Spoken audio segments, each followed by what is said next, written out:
Good evening, everyone, and welcome to the Brian Crombie Radio Hour. I've got Akbar Zareh with us tonight. He is a founder of Kingsway Real Estate Brokerage. He's a founder of the Star Power Coaching System. He's been in the real estate business for a couple of decades. He's also often referred to as the Mississauga Condo King. So we're going to talk, first of all, about the real estate market across the GTA. And he's got some interesting statistics that he's going to share with us about where the market's going, because I think all of us are interested in that. And then we're going to talk about the condo market, the pre-construction condo market, both from a statistics standpoint, as well as he has some opinions as to what caused it and what government has done, both from a positive and a negative standpoint. So welcome to the show, Akbar. How are you? My pleasure. Thank you, Brian. And it's always a pleasure to be on your show and share some statistics, data to help our audience to make the right decision when they are buying or selling real estate. Yes, I've been around for 36 years, been through 3 recessions with this real estate market, and I've seen it all. So put it that way. So Some people are around saying is that a little bit different. Yeah. some people are saying this is as bad as 1990. What's your sense? Well, in one sense, true, and the other sense, better in a way that the mortgage rate, and in 90s, that was like we were talking about 16, 17% mortgage rate, but today we're looking at around, 4, 5%, 6% in some cases mortgage rate. But there's a lot more what's impacting this market other than just the mortgage rate. So there's a lot of stuff that we're going to be talking about today. So give us a sense. How bad is the market, or how good is it? What's happening with sales around the Greater Toronto area? I'm a very positive person. I never like to talk negatively about anything. But one thing that I have to share here, to be honest with the audience, your audience, which is amazing, and not to direct anybody in a wrong way or their decision. So yes, salespersons always, you ask any real estate agent, how's the market? Oh, market is great. How great is it? How great are you doing? So some of this data that I'm sharing with, I compiled it from Toronto Real Estate Board, Canadian Mortgage and Housing Corporation, which is the main data that comes through all the newspapers, media. They gather their data from Canadian Canada Housing Mortgage and Housing Corporation. So as far as the Toronto Real Estate Board goes, and which is made of over 70,000 members in GTA. Also, Hamilton, just name it around GTA. There are a lot of agents on there. So all the data gathered from there. When we look at the real estate market, I broke it down into 4 separate regions. Number one is Toronto. Brian, prices dropped about, this is overall, then you can appreciate that some pockets impacted largely than some other pockets. So what I mean by that, certain area, for example, when I'm talking about Peel, certain area in Peel, the market dropped, say by 3%. Some other areas dropped by 10%. There was something that I posted on my Instagram. A gentleman bought a property in Brampton. He paid $1.8 million. He just sold it. $2.8 million. He just went under power of sale and sold for 1.8, almost $1 million less in less than 3 years. So we just compile all the data, put it in one pot, and come with the average. So average prices in Toronto area, it dropped by 3%. We're going to talk about the reasons why this is impacting so much the market, is why the market where it is. Now, as far as the new listing the new listing which comparing May 2024 and May 2025, all this data based on year over year. So there was over 4,000 new listing came on the market in May. Totally right now in Toronto area, not including Peel and York and what have you, there's almost 6,000 homes for sale. That's a lot. That's a lot when comparing to, it's almost double the size of the number of properties that they were on sale in 2025. So supply and demand, of course, when there's twice as many homes for sale in May of 2025 than in May of 2024. Pretty much the number of the impact, it was increased 25%, but the total number is about 46%. I'm reading on my note right now what I have here. 58,000 homes on the market comparing to, let's say, 3,000 in May last year at this time. You know, that's a huge number when you look at it. And that's actually, Brian, goes cross. So if you look at, say, for example, Peel also increased number of listing by 25%, the same as Toronto. And then we go towards, say, for example, York Region or Halton. They are all almost the same type of percentage we're looking at as far as number of the house that been So on. if listings are going up, there's greater supply. But if they're being actually sold, that's not a concern. So are they being sold or are they just sitting there on the market? No, there's the number of the sale drop big time in each separate market. Again, we have a percentage of. I'm going to send you some slide that in our show you can put it on the board so people they can understand exactly what we're talking about. So listings are up and sales are down. Correct. This morning I was driving my son toward just by Burlington toward the lake, you know, where Baranga restaurant is that way. On one pocket toward lake, basically Lake Ontario, I counted as I'm driving, there's 21 properties for sale from Eastport to say Centennial Park on that one single estate, not even one sold sign. You drive down Lakeshore, those big houses in Burlington, you see sold listings for sale, for sale, for sale. Not even one single one that says sold. But Akbar, I don't understand. If you've got this significant increase in listings and at the same time a decrease in actual purchases, why aren't the sale prices down more than 3%? Like it seems like there's this discontinuity between the sale prices only down 3%, but this massive increase in supply with this decrease in demand. Normally, that's what the buyer's market is, where there's a large inventory out there. The inventory, the supply is out there, and the demand is low. Pretty much price drops, right? So what we call a buyer's market, where the buyers they can get into a negotiation and negotiate the price and get a good deal on the property. However, the market that we are looking at today is completely strange because number one, as I said, there's quite a few reasons I lined up here. Number one is the buyer's confidence. The buyers, they don't know what's going to happen tomorrow with what's going on in the world right now as we are experiencing, talk about the World War, the three, whatever it is, the impact of tariff, job security, all kinds of things that are going in people's mind, that mindset of the buyer, they say, you know what?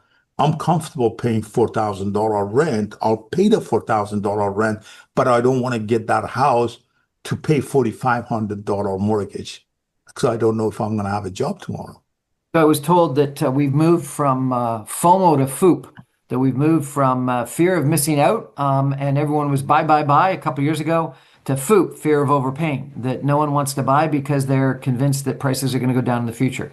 Is that where we are? That's true. That's true. A lot of people right now, most of these houses that you see on the market, Brian, there are, I would say majority, if not strongly 50%, and don't quote me on that because I don't have a data from anywhere that I'm saying that, but what I see, what my mortgage guy is telling me, that most of these people, they bought this property in 2022, 2021, when the prices was sky high, rocket high.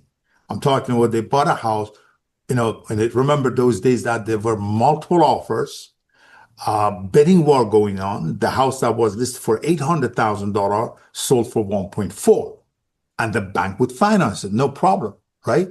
Today, those one, they took the 2 years mortgage, 3 years mortgage, it's renewal time now. Now the bank says, let's appraise that property. They appraise it. What's happening? The appraiser coming 850. So what happens? The down payment that the buyer pay pretty much it's the adjustment of the price. So it's not appraising for the price that they bought. So what happens? Are they not able to renew their mortgages then? You got it. You got it. So that's what is the biggest problem right now that we have. Houses are on the market because the sellers, they cannot finance it. They cannot get a mortgage for the property that they bought and they paid high price for it. For example, the guy that I was telling you, that $2.8 million house selling for, he lost $950,000 in Brampton under power of sale. The property went under power of sale. Actually, I'll post it on my Instagram, So it dropped almost $900,000 No, on a no one house. can afford a $900,000 loss. Right. How do you Well, how do you come back from that? they can't. They can't. That's the problem right now. We're seeing a lot of these houses are on the market. There's a house on 4th Street, 4th Lane in Oakville. I booked an appointment to show it, listed for $4.8 million, for $4,850,000. 4 days ago, 5 days ago, I booked it to show it to one of my clients. And the agent calling me said, "Oh, on the weekend we had a bidding war." I said, "Bidding war? What are you talking about?" I said, "We had a bidding war on the house, but we didn't get the offer we wanted to sell." I said, "What do you want to sell it for?" "We want to sell it for 6.4 million." I said, "What are you talking about?" He said, "Yeah, there's over $5 million mortgage here. We want to sell it for."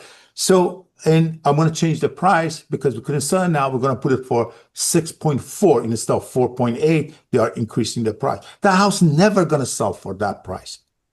They couldn't sell it for 4.8. The owner wants to. So next step, it's power of sale. And that's what's happening. You're going to see a lot of power of sale comes on the market. And then the buyer says, "I'm going to wait to buy the power of sale for a good price." Unfortunately, that power of sale may not be the best deal either. What, you think it could be even lower than that? Yeah. Mhm. So if you've got this significant increase in listings, you've got a decrease in buyers, you're down, you said 3%. What you're suggesting is that 3% really is a historical looking number, isn't really a prospective number because it doesn't take into account yet the sales that are going to happen. And so I presume what you're effectively saying is that prices are going to decline significantly more than 3% in the Actually, future. that 3% was average. But if you look at some area, there are up to 10, 15% drop in the price compared to last year. So if I want to put it all in, not sure, put in one pocket, you're looking at 7 to 8%. Now we're talking about resale. If you go to condos is even higher. Well, let's hold off condos for a minute. So in 1990, my understanding is that single family homes were down 20%. Is that Right. your recollection? Correct. Do you We're think going, that was what we're going to hit now? I would go to even 2022, I'm looking at it. It was 29%, year to year average was 29%. Probably we're gonna hit around between 20. Yeah, you're right. Absolutely. Mhm. 20% decline. And is that for single family homes or townhouses or semis? Are they Freehold. all the same or what? I would say freehold, yes. Mhm. Freehold down 20% is what your prediction is. And when do we know we've got a bottom? Or do we ever know we got a bottom? We don't know. It's all, as I said, it's what's happening in the world is impacting our market big time, whether you like it or not. Foreign policies, government policies. You look at what happened when they banned foreign buyers, impacted our market big time. I'm not talking about pre-construction condos now, overall market. They banned foreign buyers. They thought that's something going to help people, but actually hurt people big time. Increasing capital gain tax on the properties. If Brian owns two property, one is the income property, before this legislation, your capital gain was 50% tax deductible, but now it's 100%. It's a taxable income. Sorry, not tax deductible. It's a Yep. taxable income. So That's government policies hurt this market as big well. time. I don't, honest to God, I don't know. They're not gonna hear, they're not gonna like what I have to say. Our friends that they're making these laws, none of the policies that government came up, those brilliant policies helped consumers. If anything, hurt them big time. None of So them. I can't. you're saying that average prices in the Toronto area are down 3%, but then you're also I would saying say that 6%. I would say 6% in with confidence, Okay, 6% down. but then you're saying there's pockets that are down by 10 and 15%. So give me a sense. Is it based on city or house? Like are houses less than 1 million or houses more than 3 million? Are luxury homes acting differently than more moderate homes? What's your sense of the market? Friend of mine is one of the big hotshot in Oakville. All he does is selling big houses. I'm talking about multi-million dollar houses. So was it on Thursday last week? Yeah, this week, Thursday, I think it was. We're having a gathering and so on. I asked him, I said, how's the market going with you? He said, Akbar, horrible, horrible. That's the high end. So to answer your question, is it the city by city or is the price range? It's pocket in the city. Let me give you an example to demonstrate a little bit more, perhaps, that people understand if they are listening. Etobicoke. You go Lakeshore Etobicoke, I'm talking about Mimico, that's kind of average price homes, like $1 million old bungalows and so on. Then you get Central Etobicoke, I'm talking about Edenbridge Garden, Royal York, Dundas area. You're into a multi-million dollar houses. Then you go up to Rixton. So I cannot say Etobicoke hit by 3% or 6% because if you look at it, for example, on Rexdale area, it's not, I'm not going to say it's a bad area, but it's not such a desirable area. Do you agree with me? Compared to Central Etobicoke. So those areas pretty much it got have bigger, higher rate than more luxurious area. Sales on the high-end homes are very slow. But how much impacted it? Not as much as the lower. And the reason why behind it is that it's the first-time buyer or the middle range buyers that they are hurting because of the mortgage, because of the policies. The guy that buying a $10 million house in Lauren Park area, Brian, he may not even need a mortgage, right? He may not need a financing. So for him, it doesn't impact. As long as I know, probably maybe that house even is on a corporation, that corporation buying it for $10 million cash. It's not impacting, it's What not, about listings? Are listings up they're, across the board or are listings up more in moderate homes and not up as much in luxury homes? also listings increased on those large homes. If you drive by Mississauga Road, as I was saying, on Lakeshore Road in Burlington, for sale, for sale, for sale, you don't see one sold sign on there. It's impacting cross, I would say. So if you're advising, if you're sitting down with a prospective buyer today, what's the advice that you're giving them? Wait till there's a power of sale, No, go away and come back in 3 months, or I go and look and just wait for a good opportunity. whether you are a buyer and seller and you're listening to our conversation here, and I appreciate Brian bringing me on again today. If you have to sell, then get in the market now today. If you don't have to sell and you wanted to upgrade from smaller home to go bigger home, don't do it now. Same thing goes with the buyer. If you have to buy, you must buy, buy. But if you don't buy now. Wait. That would be my So the advice. problem with what you're saying though is we won't have the price adjustment because what's going to happen is the sellers won't sell unless they force to, and so therefore the listings are going to go up, and they're going to hold, and maybe the time on the market's going to increase because the sellers want to sell, but they don't want to sell at the current prices, and so therefore they're just going to hold price, and the buyers aren't going to actually buy. They're going to wait for the price to go down, and so therefore nothing happens, and we don't have the adjustment, right?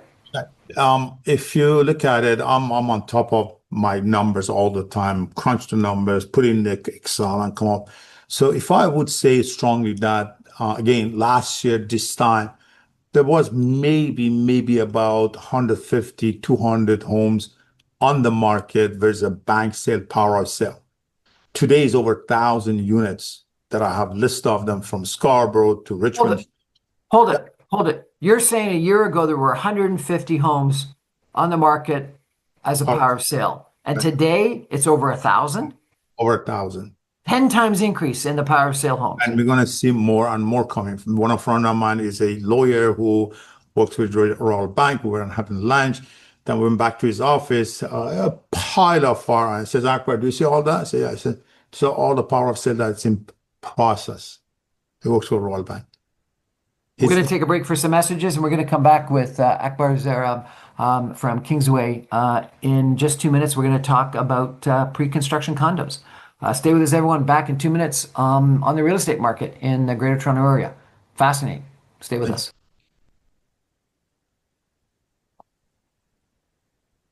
Welcome back, everyone, to the Brian Crombie Radio Hour. We're talking about the real estate market in the Greater Toronto Area right now with Akbar Zareh, who is the founder of Kingsway Real Estate Brokerage. And he's also described as the Mississauga Condo King. We've just been talking about the single-family home freehold market, which does not sound very positive. But Akbar, I want to turn now to the pre-construction condo market. How bad is it? terrible, Terrible. terrible, terrible. I never ever seen, Brian, we got to take in an account down. When I was selling pre-construction down Duke of York and those area, the tribe that was building, there was not too many, maybe it was a handful of agents that they were selling pre-construction, and we did very well. Then it turned out to 2 years, 3 years ago, like I would say from 2020, that the massive agent got into the pre-construction market and they sold like crazy. I'm talking about increase in the volume, and every investment firm and so on, they put some money together. Let's buy the land, let's build it. The profit is high. And mind you, the profit was high. So when we're selling in Mississauga condos for $420 per square feet, $399 per square feet, increased to the last year that we're looking at about $1,400 per square feet.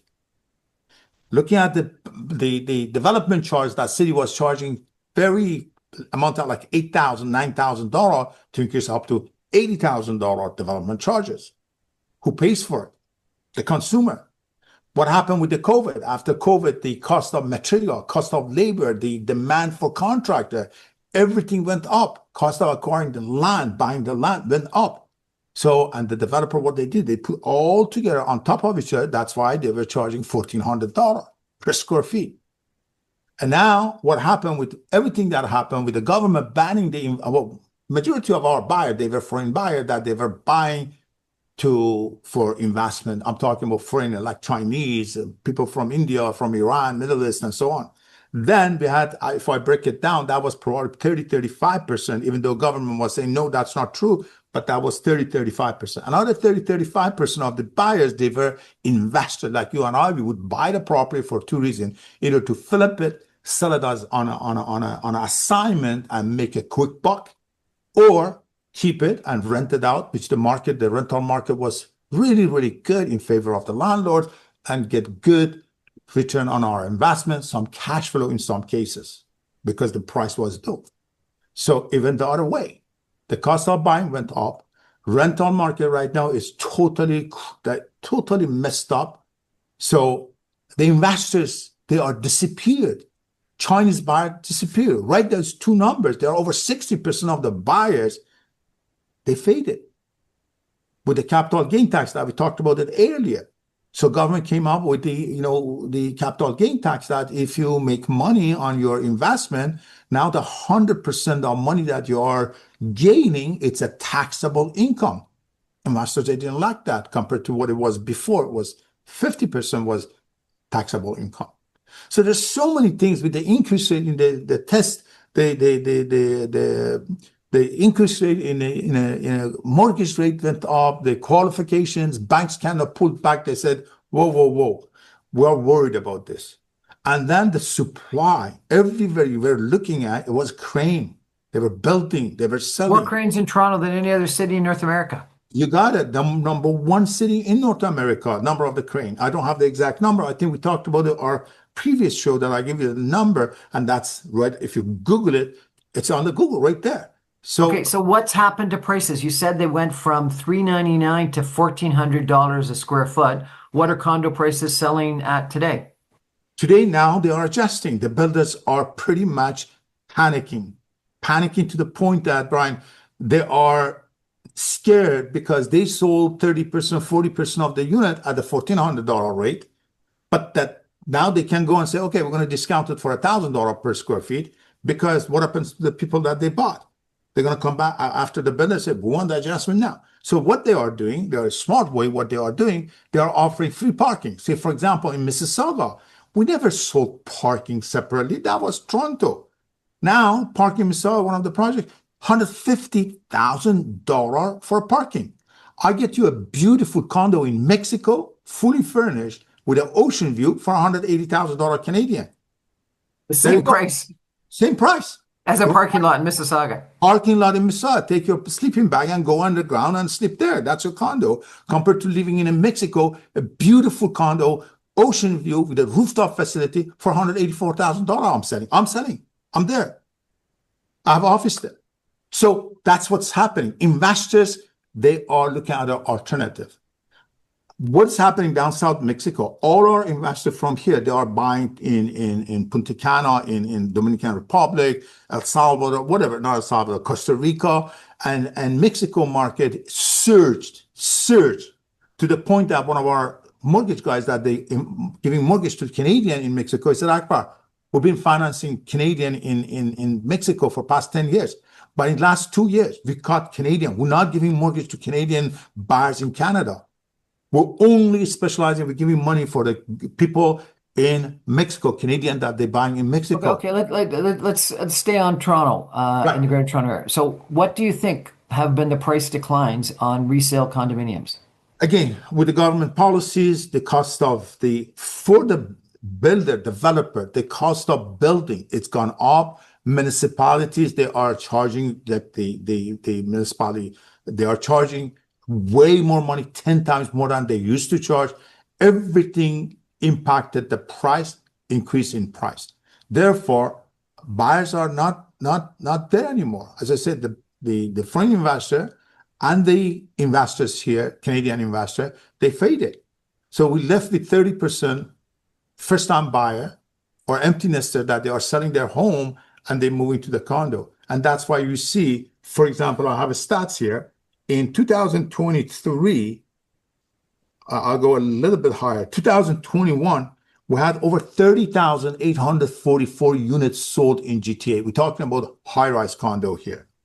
Then it dropped in 2022 to 21,000. Then dropped 50% to 12,000 units sold. Last year, Brian, only 4,590 units sold. That's down 64%.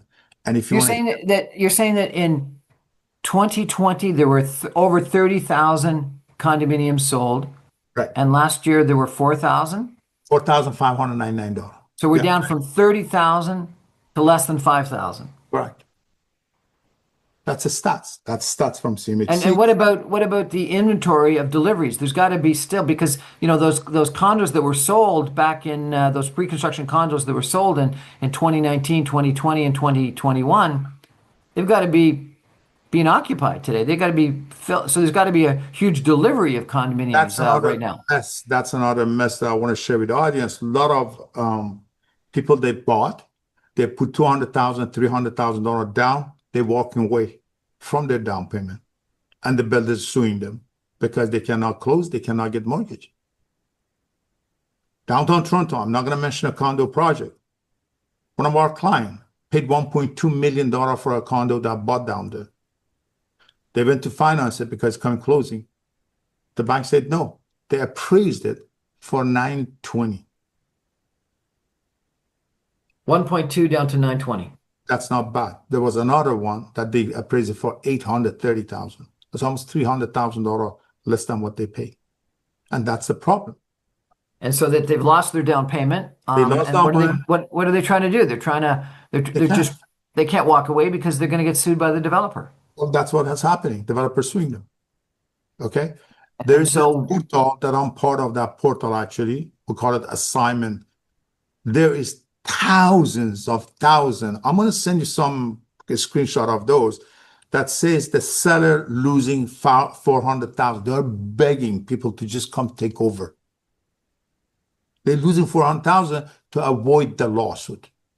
Come take over my deposit. Just buy this from me. So give me a sense, if you could, of the per square price. You were talking about $399 going to $1,400 per square foot. Where are actually condos being sold today? Are they being sold at $1,000 per square foot or $700 a square foot, or do you know?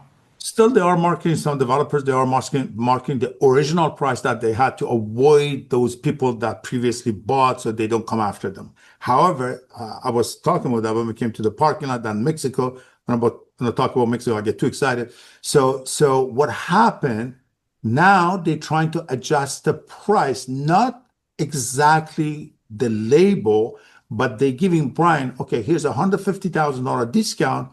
We give you a free parking where you could have buy before, but the parking was extra that you had to pay Okay, so 150. I understand that developers are trying to hold price and trying to give things away to Right. try to hold price. But what about the ultimate owner? And he needs to sell. What's the resale price of pre-construction condos that have now been delivered that the owners have bought their unit, have closed on their unit, but then they try to sell. And if they bought it $1,400 a square foot, what can they sell it at? Price that they bought, maybe. Some of them they are selling at loss. Right by Square One on Confederation, 600 square feet, they paid for change 450. Right now it's on the market for 399. Those are the ones that we sold. We were part of So the $50,000 of loss on That's 450. not So bad. But if you go downtown Toronto, that number is even 200, 300, $400,000. They forced to sell because they didn't want to be subject to a lawsuit. They closed it. Some of them, they have it vacant for rent. In two towers, just by Square One, there's 49 units for rent in two towers. in The two rental, towers, 49 units for rent.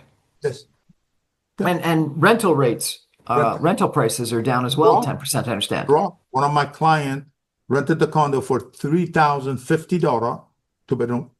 The tenant sent a letter 2 months ago, said, listen, I'm leaving. They said, no, no, please don't leave. Calling me, said, Akbar, I said, drop the rate. What rate? I did some researches and so on.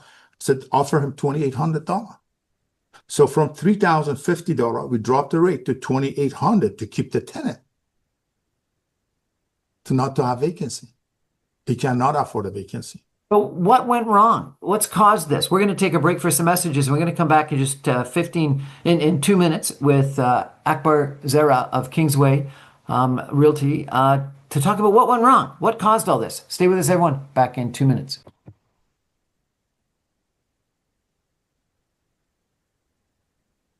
Welcome back, everyone, to the Brian Crombie Radio Hour. We're talking about the real estate market in the Greater Toronto Area today with Akbar Zareh of Kingsway Real Estate Brokerage.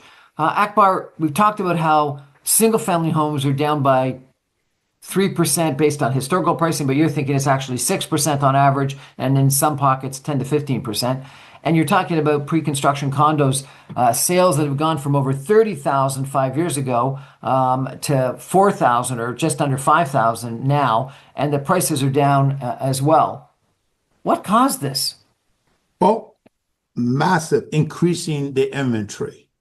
As I mentioned earlier, there are investment companies that they got together, they form a development company, they start buying lands and start building overbuild of massive. Just this year, there's over a schedule, over 35,000 condos that's finishing that the builders, they're handing the key to the buyers. This year, 35,000 this year. This year alone. Between this year and next year, it's over 55,000 condos that they will be delivered in GTA. And these are statistic right numbers that I'm giving you. So it's increase in supply. Excellent in supply. And now the tenants, right? If I bought for investment and I calculated 3 years ago when I was calculating that, oh, I can rent this for $3,500 rent a month and my mortgage is going to be $3,000, I would have $500 cash flow or $300 cash flow. That's happening. Not happening. The rental market is horrible. Vacancy is high. As I was sharing with you, in two towers, there's 49 units for rent. But what you were saying is all these condo builders are thinking about doing rental buildings now. So Right. why would they all be doing rental buildings if the rental market is terrible? Because number one, they cannot sell when you put the numbers pro forma. what they bought the land for, what's the mortgage carrying cost is, the construction cost, the contractors, the development charges. You put all that together at the end, there is no profit for them. There's absolutely no profit for them. Some of them, they are building to just finishing it at cost or sometime at loss to just keep their name, not to damage their name. So it doesn't impact them there in the future. So, and the government stepping in says, okay, you know what, guys, we don't want to lose money, but we're going to subsidize you and stop building condo, turn it into a rental units. Some developers are doing that now. They're doing rental units, building, finishing the project as a rental to rent it out and getting subsidy from the government to cover their cost. Even that, they have challenged to rent it out because they're asking too much money for rentals. So, we've talked about a housing affordability crisis in the Greater Toronto Area. Maybe all this is good. Maybe this is what we need, what we want. In a way, yes. But we got to keep people building, and with current costs, no one's going to build, and so we've had this big supply increase in the last couple of years. If no one's building because the numbers don't make sense and no one's buying, are we going to run into a supply decrease in the future? Are we going to get this crash and then this boom? Well, government, the federal government is supposed to put forward a housing plan. I don't know if you had a chance to look at it or not, but I don't see any solution to our housing problem. Any solution to it. We lost a huge number of buyers that they faded, and then the builders, all they have to do give to first-time home buyers, really. And that's not feasible for them to sell a condo back to $399, Brian, $399 per square feet. That's not going to happen. That number not going to come back. So this reduction of the GST, HST on first-time home buyers, you're saying it's no value because it's too cheap a price? No, that's not impacting the market at all. It's not helping at all. That's nothing. What about it was Mississauga? There anyway. Let me just, sorry, interrupting you, Brian. It was there already. That HST, it was there. The builder was eating it. First time buyer, even investor, they never paid that. It was wash. So okay, what about development fees? Mississauga and Vaughan have cut development fees. Is that a solution? But from 80,000 to what now? It was 8,000 before, like 10 years ago. Did they go back to 8,000? No, still is high. Still too high. Still too high. So what's the solution? Or is there a solution? As I said, the government has to come forward, put a plan. They are the one expert in this market. They got to sit down, form a task force. What is it that they can help first-time home buyer? This should be first-time home buyer plan. Not to help the investor, the developers that they building multi-million-dollar homes in Oakville, Burlington, and posh homes, cachets, and stuff like that. That's not helping. Because the guy that buying $4 million house doesn't need mortgage, doesn't need your help, doesn't care about municipal charges. It doesn't. So when we were chatting about single-family homes, you said that if you don't have to sell, don't sell now, and if you don't have to buy, don't buy now. So effectively, you were advocating a wait and see. What about in condos? If you've just closed on your condo, and maybe you lost your deposit because the appraisal came down, maybe you tried to sell it as an assignment sale, but you weren't successful, and you're now looking at that condo, and your rent no longer is covering your mortgage payments. What do you do? What are you telling that investor? That small investor that bought, one or two or three pre-construction condos that they've now taken delivery of. What's your advice to them? Did they sell or did they just sit and wait? You got to sit down and calculate. Do you want to face a lawsuit for breach of contract and pay the lawyers, go to the court, and at the end lose the case and you end up paying anyways? Or you can sit down and say, look, this is the numbers. I can eat up, say, $2,000 money. If you are that kind of person that you have the income, that you can afford the loss and write it off as a tax write-off because now you're in losses, so it helps you with your income tax, close the deal if you can. If you can't close the deal, rent it out, write losses every year until the market picks up and turn around and sell it. But if you really, really cannot close the deal, try to get into a conversation with the builder. Some builders, they have some programs that they help you. I do know that they have some program that they help the buyer in order to close the deal. So you may want to get into conversation, reach out to them to close the deal. My suggestion is close the deal. Borrow money, take the equity from wherever you have, close the deal, and write off as a negative cash flow in your income tax. Get a good Okay, account. what about buyers? If you want to buy a condo, prices are down, but you're saying there's going to be 30,000 condos delivered this year. There's a massive increase in inventory, and sales are down, and so therefore demand is down dramatically. Do you buy now, or do you wait until prices come down even more, A lot of my or do you wait until it's in power of sale? developer friend that they're watching this, they're not gonna like what I got to say. Do not buy a brand new condo. Do not buy pre-construction at this time. Don't. But your best option is resale. There are a lot of good bargains out there at a resale condo. You can get a bigger space for way less than what the cost of pre-construction condo is out there, whether it's Toronto, whether it's Mississauga, anywhere. You can get a better price there, 100%. What if I wanted to buy a pre-construction condo? Do you buy now or do you wait? I would wait. I Okay. wouldn't buy. Let me change topics just for a second, if I could, Akbar.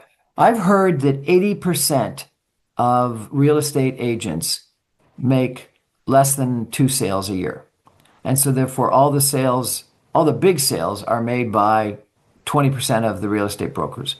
If prices are down and volumes are down dramatically, and I think you said 80,000 real estate brokers in the Greater Toronto area? 72,000 in Toronto real estate board alone. Yes. That is 72,000. There's got to be a lot of real estate brokers, a lot of real estate agents that are hurting big time right now. big time. Big time. Even the top producing agents that you are referring to, the top 20, I call them elite group, their market is down. As I mentioned, one of the big guys from Oakville, my best friend, who's one of the top agents, my own production, we're down about 50%, Brian. I'm not gonna exaggerate. I'm not gonna lie here. So we're all right now, it's a very bad time for realtors. Most of the realtors, as you know, I run a large brokerage. I got hundreds of agents. Most of brokerage agents cross the GTA.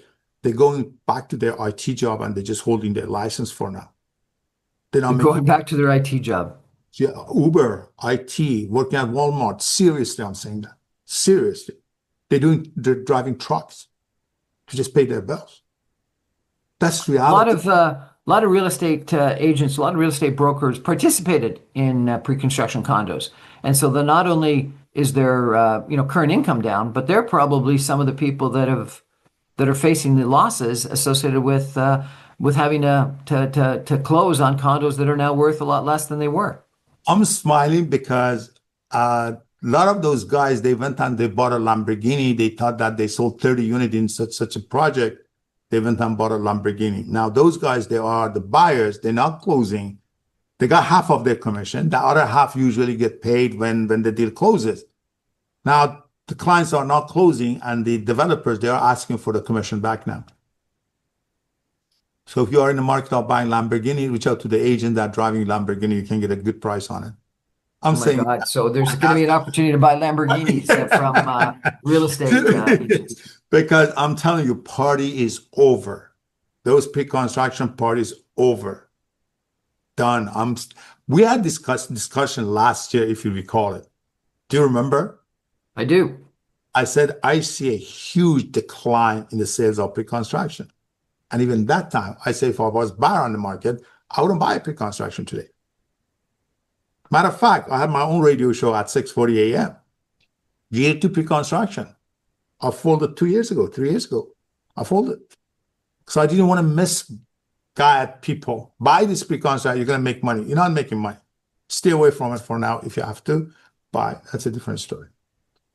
Akbar Zareh, thank you so much for joining us. I really appreciate it. If people want to contact you for some advice on what they should be doing, Is there a website or an email they should go to? And they can directly they can directly contact me at 416-823-3434. And my email is very simple, Akbar, Akbar, @raj.com.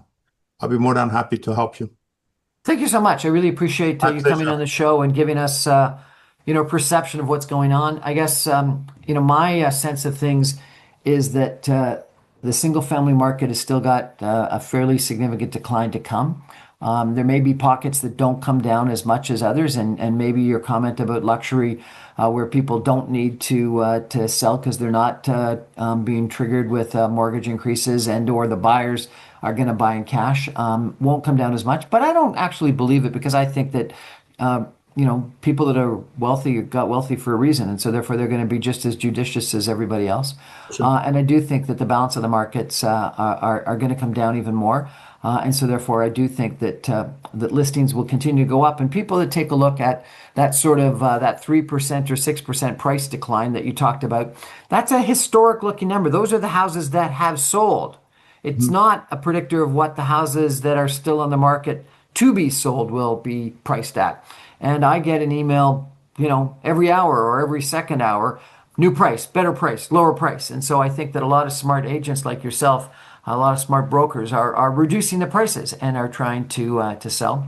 And I think on the pre-construction market, I think that with 30,000 deliveries this year, it can only get worse. Mhm. And so the market is pretty tough. That said, I think that this might create buying opportunities. And so my advice would be, talk to smart guys like Akbar, get out there and start looking, because once the market starts going up, it may be too late to get the really good deal. So you want to be looking. And the problem with our market, particularly in real estate, is that we're supposed to buy low and sell high, but too often we buy high and sell low because we're buying when everyone else is buying, because it's sort of the momentum thing and people are excited, and it's the fear of missing out. And so we buy. And then when things are low, no one wants to buy, and so we don't want to look like we're making a mistake, and so we don't buy. So we don't do what we're supposed to do. We don't buy low and sell high. We buy high, and we are forced to sell low. And so we got to be a contrarian. We got to think about doing something opposite to what everyone else is doing. That's when you make money. That's when the opportunities exist. And I guess bottom line, you got to work with smart guys like Akbar to get the best advice. Thank you, sir, for joining. Thank you. My pleasure, always. Thank you. That's our show for tonight, everybody. Thank you for joining. I remind you, I'm on every Monday through Friday at 6 o'clock on 960 AM. You can stream me online from over the whole GTA at www.saga960am.ca. All my podcasts and videos go up on my website, briancrombie.com, as soon as the radio show goes to air. Thanks, everybody. Good night.